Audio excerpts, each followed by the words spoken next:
तो स्वागत है आपका दोस्तों आपके चैनल मज़ेदार मैथ्स में। और आज हम देखने वाले हैं सेक्शन 1 जो कर रहे हैं ना उसका पार्ट 2। जी हाँ, पार्ट 1 देख चुके हैं हम और आपने डिमांड की तो पार्ट 2 भी आ गया। पार्ट 1 में हम देख चुके हैं 1 से लेके 10 तक और आज देखेंगे 11 से 16 और ये सेक्शन कंप्लीट कर देंगे और इसकी पूरी फील दूंगा जैसे मैंने दी थी पिछले वीडियो में। और ऐसे ही कॉन्सेप्ट के साथ साथ मैं ये भी बताता चलूँगा कि अगर आपको और डेप्थ में जाना है और ऐसे क्वेश्चन करने हैं तो कहाँ से कर सकते हो। डिस्क्रिप्शन वगैरह में लिंक डाल दूंगा जो कि पिछले वीडियो में भी डाली थी। ठीक है, डायरेक्ट शुरू करते हैं यार, करना फील कैसे करना है सवालों को, आ जाओ। तो ये जो सवाल है आपका ये है चैप्टर नंबर 11 से। हाँ, 11th क्वेश्चन 11th चैप्टर। हाँ, तो देखो इसमें क्या क्या है कि ये जो आपको फिगर बना के दे रखी है, फिगर बना दी, उसके बाद पूछा क्या आपसे, in the figure if B1 B2 ये वाला B1 B2 B3 B4 B5 ये सब जो भी हैं एंड A1 A2 A3 जितने भी मार्क करे इन्होंने A8 तक एट द इक्वल डिस्टेंस, मतलब ये सारी बराबर दूरी क्या, मतलब ये 1 सेंटीमीटर तो ये भी ये भी ये भी ये भी ये भी, ये 2 सेंटीमीटर तो 2 2 2 2 2 सारे सेम है। तो बोल रहा है in which ratio C divide AB, तो यानी कि जो ये C है पॉइंट ये AB को किस रेशियो में डिवाइड करेगा। हाँ, अगर आपने इस चैप्टर को पढ़ा है कंस्ट्रक्शन को, हाँ मैंने नहीं कराया पर इसलिए तो फील दूंगा मैं इसकी। यानी मान लो अगर इसको मतलब आपने पढ़ा है अगर चैप्टर को तो इसको डायरेक्ट भी कर सकते हो आप। कैसे, ये देखो अपना AB को डिवाइड करना है तो मेरे को निकालना है AC अपॉन BC या CB जो भी कहना चाहो, ये निकालना है मेरे को। और ये निकालने का क्या तरीका होता था अगर याद हो आपको तो AC में ऐसे कर लो, कौन सा गिन लो इसको पॉइंट को, कितने हैं यहाँ से लेके 8 है ना, 1 2 3 4 5 6 7 8, तो ये हो गया 8 यहाँ से, तो यानी कि 8 AC वाले को ऊपर लिख लो और ये BC और CB जो भी है, तो यानी इसके पॉइंट कितने 1 2 3 4 5 5, तो यानी क्या आंसर आ गया 8/5। हाँ, इतना सिंपल था, डायरेक्ट कर सकते हो क्योंकि एक नंबर का है। अगर मान लो फील चाहिए आपको कैसे हुआ तो वो भी समझाता हूँ मैं। तो अगर मान लो आपको जानना है कि ये कैसे होता है, मतलब ये कैसे लिख दिया मैंने 8/5, तो थोड़ा फील दिलाता हूँ मैं आपको जो आपके मतलब उसमें दे रखा है किताब में ही कि क्या कैसे होता है। देखो ये दो ट्रायंगल दिख रहे हैं, ये दोनों ट्रायंगल सिमिलर है। अब सिमिलर कैसे प्रूफ करते हैं, सिमिलर प्रूफ करने के कई तरीके देखे होंगे आपने, ये तो मैंने भी बताया कि मतलब सिमिलर कैसे हो सकते हैं। देखो अभी समझो कि सिमिलर कैसे हो सकते हैं दोनों। ये देखो सिमिलर करने के, देखो पहला एंगल यहाँ से मिल गया मेरे को, ये दोनों इक्वल होंगे एंगल, क्यों इक्वल होंगे, वर्टिकली अपोजिट एंगल, वाह बहुत अच्छे। और ये वाला एंगल भी इसके बराबर होगा, क्यों, क्योंकि जब हम कंस्ट्रक्शन करते हैं तो इसे पैरेलल ड्रॉ करते हैं, जब ऐसे भी पैरेलल दिख रहा होगा मतलब, तो यानी ये और ये दोनों पैरेलल है कि नहीं, ये और ये दोनों लाइन पैरेलल है और ये दोनों एंगल इक्वल है, सिंपल सी बात। तो यानी कौन सा क्राइटेरिया लग गया, क्राइटेरिया, ये तीसरा भी तो इक्वल ही होगा, ये भी इसी कारण से, तो कौन सा क्राइटेरिया ऐसे समझाया था आपको। ठीक है, दे सीखा तो अच्छी बात है, तो फिर सीख लेना, मैं डाल दूंगा डिस्क्रिप्शन में लिख, ठीक है देख लेना। तो यानी कि ये तीनों मेरे को किस क्राइटेरिया से इक्वल दिख रहा है, ए से, मतलब सिमिलर दिख रहा है। तो क्या इनके रेशियो भी बराबर होंगे, तो रेशियो यानी कि A/A8 है ना, A/A8 ये इसके बराबर होगा B/B5 के, B5 के, ये जो साइड है ना दो ट्रायंगल, ये वाले ट्रायंगल है ना, ये वाला और ये वाला, और फिर इसके बाद ये वाला रेशियो भी बराबर होगा, कौन सा, C नहीं पहले इसका लिखोगे ना, A8 और C का, एक साइड से लिखते हैं, एक तरफ से लिखते हैं ना। अगर पहले ट्रायंगल का लिखना शुरू करा ऊपर तो ऊपर सबका इसका ही लिखेंगे ना, इस ट्रायंगल का ही। ऐसे ही C और B5 का, और यही बराबर होगा आपका इसके बराबर AC/BC। अब मेरे को बता दो इसकी लेंथ क्या है, ये कितना है, ये है 8 यूनिट, सेम है, अगर 8 सेंटीमीटर तो सेंटीमीटर जो भी रखना चाहो। और इसकी यूनिट बताओ B5 की, B5 क्या है, B से B5 ये 5 है, यानी ये हो गया 8/5 और यही 8/5 इसके बराबर हो गया, सिंपल सी बात। तो यानी कि ये करने की आपको ज़्यादा ज़रूरत है नहीं, पर समझ लो फील के लिए। तो ये हो गया आपका, और ये डायरेक्ट भी मार सकते हो अब ऐसा सवाल आए तो।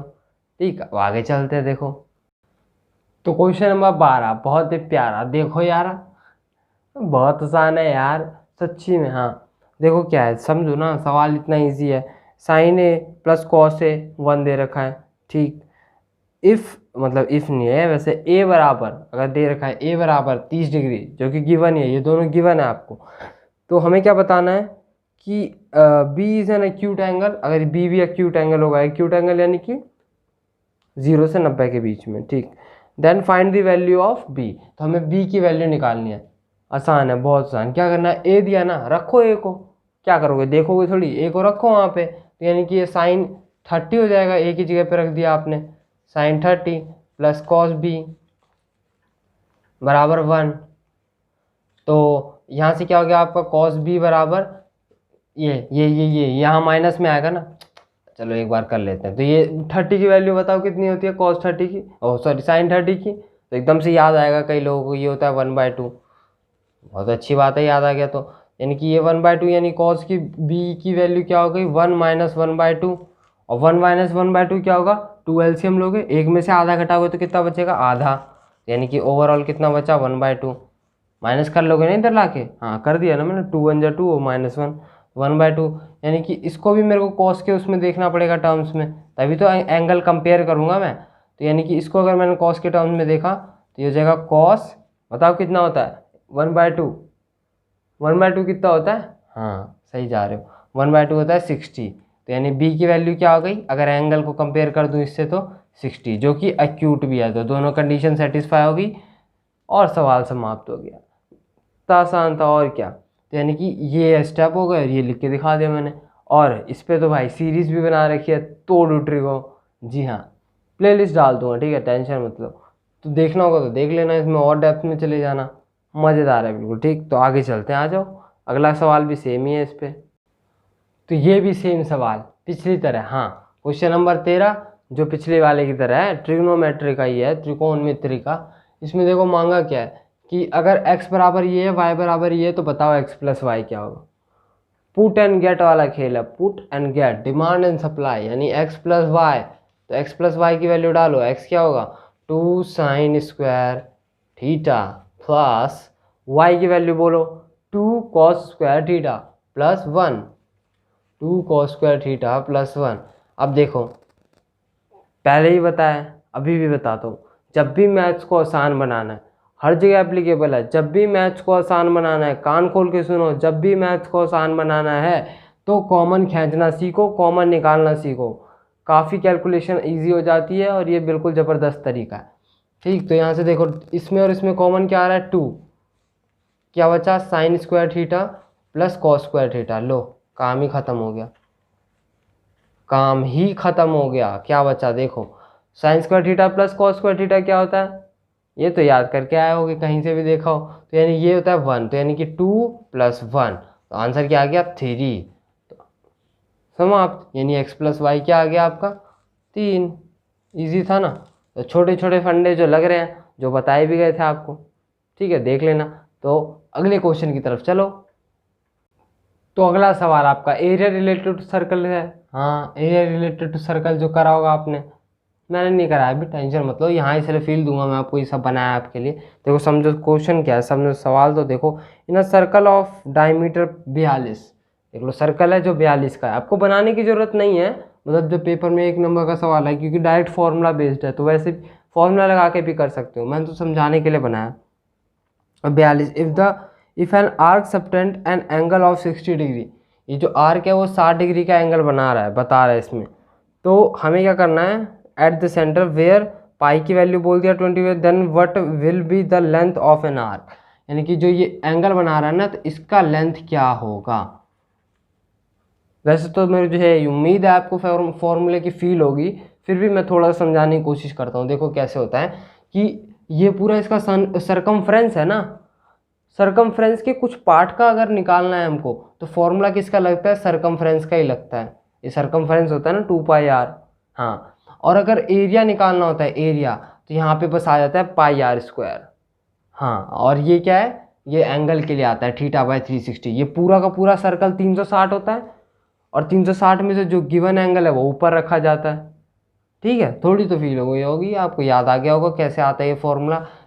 खैर अभी आते हैं, देखो ये होता है आपका 60 दे रखा है बाय 360, टोटल है 60 बाय 360 इंटू निकालना क्या है, ये लेंथ निकालनी है ना, तो इसका क्या फॉर्मूला है 2 पाई आर। 2 पाई की वैल्यू 22/7 दे रखी है इंटू आर।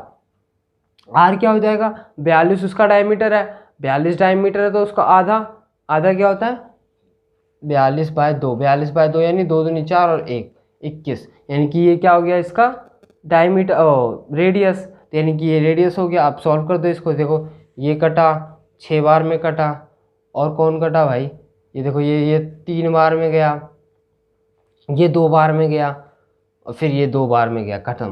क्या बच गया सिर्फ 22, तो यानी कि जो लेंथ होगी इस आर की वो कितनी हो गई 22 सेंटीमीटर। आसान सवाल यही होगा, लेंथ ऑफ आर्क। सिंपल था ना, मतलब मैंने फॉर्मूला भी समझा दिया आपको थोड़ा सा। ठीक, तो अगले क्वेश्चन की तरफ चलते हैं आप। तो अगला सवाल देखो यार, क्वेश्चन नंबर 15। क्वेश्चन नंबर 15 क्या कहता है यार आपसे, कि अभी प्रैक्टिकल फील कराऊंगा मैं इस सवाल को, देखना आप। क्वेश्चन नंबर 15 कह रहा है कि 12 solid sphere of the same radius are made from by melting solid metallic cylinder of base diameter इतना एंड हाइट इतना। एक ये सिलेंडर था पड़ा हुआ अच्छा खासा, मेल्ट करा, पिघला दिया, और दोबारा से उनके 12 सॉलिड बना लिए, और सॉलिड स्फीयर बना लिए जिसके रेडियस क्या दे रखे हैं आर। ठीक है, बात समझ में, ये देख लिया मैंने, 4 बनाने इसके नीचे बना दिया 3-3 करके। Find the diameter of each sphere. अच्छा, तो हमें क्या निकालना है, इसका डायमीटर निकालना है, ध्यान रखा। रेडियस निकाल के उसका डबल करना पड़ेगा, ठीक है, तो डायमीटर निकालना है हमको, ये टोटल लेंथ निकालनी है। तो देखो यहाँ पे एक सरफेस एरिया एंड वॉल्यूम का एक बहुत ही प्यारा कॉन्सेप्ट यूज़ होता है, मैंने नहीं कराया इसलिए तो बता रहा हूँ, फिर से बताऊँगा इसलिए तो बताऊँगा और अच्छे से। तो यानी इसको और इसमें लाओगे अगर, तो एक चीज़ कॉमन रहेगी दोनों में, क्या, सबने बताया होगा, वॉल्यूम। वॉल्यूम यहाँ से वॉल्यूम। अभी मैं करके दिखाता हूँ कैसे वॉल्यूम। मान लो ये 100 ml का वो है, 100 ml की मतलब ये जो ग्लास है और इसमें 100 ml पानी है, वो पानी भर रखा है मैंने पूरा, और ये जो कटोरी है, तो दोनों के शेप में अंतर है, पर ये भी अगर 100 वॉल्यूम है तो इसके अंदर जो 100 ml वॉल्यूम का मतलब वो जो पानी है जो, वही तो इसका वॉल्यूम होगा ना। और इसको मैं ट्रांसफॉर्म करके अगर इसमें ला रहा हूँ, इसके अंदर अगर मैंने डाल दिया, तो क्या बताओ पानी चेंज हो जाएगा, पानी ज़्यादा या कम हो जाएगा, ये भर चुका है पूरा, पानी कम होगा या ज़्यादा होगा, कुछ नहीं, जितना था उतना ही रहेगा, यानी कि वॉल्यूम चेंज नहीं होता। ठीक है ना, तो यही कॉन्सेप्ट था, वॉल्यूम चेंज नहीं होगा, जो इसका वॉल्यूम होगा इसको इक्वेट कर देंगे। ठीक, तो इसको मैं साइड में रख देता हूँ। ठीक है, फील हो गई होगी बात, तो यानी कि पहले 100 ml था तो बाद में भी 100 ml रहा ना, वो तो चेंज नहीं हुआ। तो ऐसे ही अगर इसको करोगे आप, तो यानी कि ये 12 हो चुके हैं आपके, अगर ये 12 के 12 सॉलिड है, तो कैसे करोगे इसको, इसका जो वॉल्यूम, इसका जो टोटल वॉल्यूम इसके टोटल वॉल्यूम के बराबर होगा, यानी कि 12 से इंटू करोगे ना, इंटू एक का वॉल्यूम, एक का वॉल्यूम क्या निकालोगे, ये सारे स्फेयर हैं, स्फेयर का वॉल्यूम क्या होता है 4/3 पाई आर क्यूब, यानी अगर इसको आर मान लिया तो ये क्या हो गया आर क्यूब, बराबर में इसका वॉल्यूम क्या होता है, इसका वॉल्यूम याद है आपको, हाँ इसका वॉल्यूम होता है पाई आर स्क्वायर, आर क्या होगा इसका 1 का स्क्वायर हो गया, पाई आर स्क्वायर एच, हाँ तो एच क्या है 16, क्योंकि डायमीटर 2 था ना इसलिए ये 1 हो गया, तो ये 16 हो गया। देखो कुछ कट रहा है तो काटो, कट रहा है तो काट दो, जैसे ये कट गया 4, और क्या कुछ कट रहा है, हाँ पाई से पाई गया, सीधे सीधे ही। अब देखो यानी कि इस तरफ क्या रह गया आपका आर क्यूब, और इस तरफ क्या हो गया 16 इंटू 16 हो गया ना 16, और इस तरफ भी क्या है 16 से 16 कैंसिल, डिवाइड में आएगा, यानी आर क्यूब बराबर 1, तो किसका क्यूब 1 का क्यूब, 1 का तो कुछ भी कर लो 1 ही रहेगा, तो यानी कि आर की वैल्यू क्या आ गई आपकी 1 सेंटीमीटर। हमें क्या निकालना था डायमीटर, तो डायमीटर क्या हो जाएगा 2 सेंटीमीटर, डबल कर लो इसका, तो यानी double of radius is diameter, अगर डायमीटर डी बोल दिया, इम्प्लाई डायमीटर की वैल्यू कितनी हो गई 2 सेंटीमीटर। आधा सवाल पढ़ोगे वहीं छोड़ दोगे। ठीक है, तो अब आगे चलो, ये तो हो गया आपका 15। लास्ट सवाल, तो ये है प्रोबेबिलिटी का बहुत ही आसान सवाल, हाँ 16 नंबर सवाल, बहुत आसान सवाल, बस थोड़ा सा पता होना चाहिए आपको प्रोबेबिलिटी का, मैंने कराया नहीं है, जहाँ से भी करा आपने, मतलब ये तो बहुत आसान है, बहुत बेसिक है। Find the probability of getting doublet in throw of a dice. अगर एक डाइस, पेयर ऑफ डाइस को थ्रो किया गया, यानी 2 डाइस है, थ्रो कर दिया, तो हमें बस इतना पता होना चाहिए टोटल नंबर ऑफ आउटकम कैसे होते हैं, कितने होते हैं। 36 होते हैं, 6 की पावर 2, 3 थ्रो करते हैं तो 6 की पावर 3, ऐसी 4 5 6 जितने भी हैं। और फेवरेबल आउटकम क्या है? फेवरेबल आउटकम है डबलेट। अब डबलेट क्या होता है? डबलेट पता है ना आपको? डबलेट यानी कि दोनों डाइस पे एक जैसे नंबर, एक जैसे बिल्कुल। तो कैसे कैसे आ सकते हैं? या एक एक आ सकता है, दोनों पे एक एक आ गया, या 2 2 3 3 4 4 5 5 6 6, मतलब सब सेम होना चाहिए। तो इसके अलावा कुछ हो सकता है? नहीं, यही हो सकता है। तो प्रोबेबिलिटी का फॉर्मूला लगा लो, favourable outcome upon total number of outcome, 6/36। ठीक, तो 6/36 कितना हो गया? 1/6। यही प्रोबेबिलिटी होगी आपकी, सिंपल सा है। ठीक है, तो ये तो वैसे ही फील हो गया आपको। आगे चलते हैं अब। और भी है ना इसमें, और तो वो और वाला पार्ट देखते हैं अब। तो देखो, इसको भी आसान बना के छोड़ दिया, अभी सब कुछ फील कराता हूँ मैं आपको क्या लिखा है। Find the probability of getting a black queen when a card is drawn from a random from a well shuffled 52 का कार्ड। तो ये तो हम जुआरी हैं खानदानी, तो हमको सब पता होगा। नहीं, ये सब तो ऐसे ही पता है यार, मैथ के लिए देखा था। तो जब कराएंगे चैप्टर तो और फील दूंगा। तो अभी तो समझो कोई जुआ हुआ नहीं खेलता, ऐसा मत समझना, जैसा बताऊंगा तो आपको लगेगा कि जुआ ही खेल रहा है। तो ये सब ऐसा नहीं है, समझो बस। तो देखो, टोटल नंबर ऑफ कार्ड इसने खुद ने बता दिए कितने हैं, 52, 52। ठीक है, फेवरेबल आउटकम 2। अब ये 2 क्यों है वो समझो। 2 के लिए तो इतना तामझाम है कि इसने बोला ब्लैक क्वीन। ठीक, तो ब्लैक क्वीन देखो, ब्लैक कैसे होता है, देखो टोटल 52 कार्ड होते हैं, 13 13 के सूट होते हैं, मतलब 13 13 अलग अलग, 13 13 13, यानी उसमें से जो 26 होते हैं वो ब्लैक कार्ड होते हैं। 26 जो होता है ब्लैक कार्ड होते हैं, और 26 रेड कार्ड होते हैं। तो रेड कार्ड में भी ऐसा ही होता है, ब्लैक में भी ऐसे ही होते हैं। पहले में क्या है, राजा रानी गुलाम, किंग क्वीन जेलर वगैरह ऐसे करके ये इक्का तक होता है। और जोकर भी होता है, जोकर माना नहीं जाता, लेकिन जोकर कार्ड्स में काउंट नहीं होता है। तो और ये कौन कौन से होते हैं देखो, एक होता है स्पेड, स्पेड बोलते हैं अंग्रेजी में, और हिंदी में बोलते हैं अपना चिड़ी, चिड़ी। और इसको क्या बोलते हैं अपन, पान का पत्ता। ठीक है, और ये क्या है अपना, ये है आपका वो क्या लग रहा है, डायमंड। और ये क्या है, हृदय, हार्ट, हार्ट। ऐसे ही होता है आपको। ये दोनों रेड कैसे होते हैं, रेड याद करने का तरीका बताया था मेरे को, यही बताता हूँ आपको। रेड ऐसे याद रखना कि दिल किस रंग का होता है, लाल। और अगर किसी ने सर पे डायमंड से दे के मारा आपके, तो लेके भाग जाना। दे के मारा तो खून आएगा ना, तो खून किस रंग का होता है, लाल, तो इसलिए ये दोनों लाल। ठीक है, और स्पेड और चीड़ी तो देखो पान के पत्ते दोनों ऐसे ही हैं। ठीक है, अभी तो आओ चलो देखो, ब्लैक में देखो जैसे 26 हो गए ना, देखो रानी कितनी बार आती है, एक ब्लैक कार्ड में एक ही बार आएगी, एक बार रानी। तो दूसरे ब्लैक के सूट में भी एक बार आएगी, तो यहाँ पे भी एक बार रानी। तो टोटल ब्लैक की कितनी रानियाँ होंगी, 2। तो इसलिए 2/52। और ये मैंने पिछले में लिखा था प्रोबेबिलिटी ऑफ गेटिंग डबलेट, वहाँ लिख लेना यही चीज़ को। तो यहाँ पे भी लिख दिया probability of getting black queen. ये सब तो जानते हो ना यार, ये तो अंग्रेजी का खेल है, तो ये कर सकते हैं हम। तो यानी कि 2/52 इसको काट दो, तो ये गया आपका 2 दूनी 4, 2 6 12, तो 1/6, 1/26। सिंपल, सवाल समाप्त। देखो आ गया होगा आपको। ठीक, तो ये था आज की वीडियो में। अब आगे आगे क्या करना है, देखो स्क्रीनशॉट लेना है तो ले लो। अब अगले सेक्शन की तरफ बढ़ेंगे, तब तक के लिए जो करना है करो यार, आपका चैनल, आपकी मर्जी, क्या बताना आपको बार बार। ठीक है, तो मिलते हैं अगली वीडियो में, तब तक के लिए अलविदा, धन्यवाद।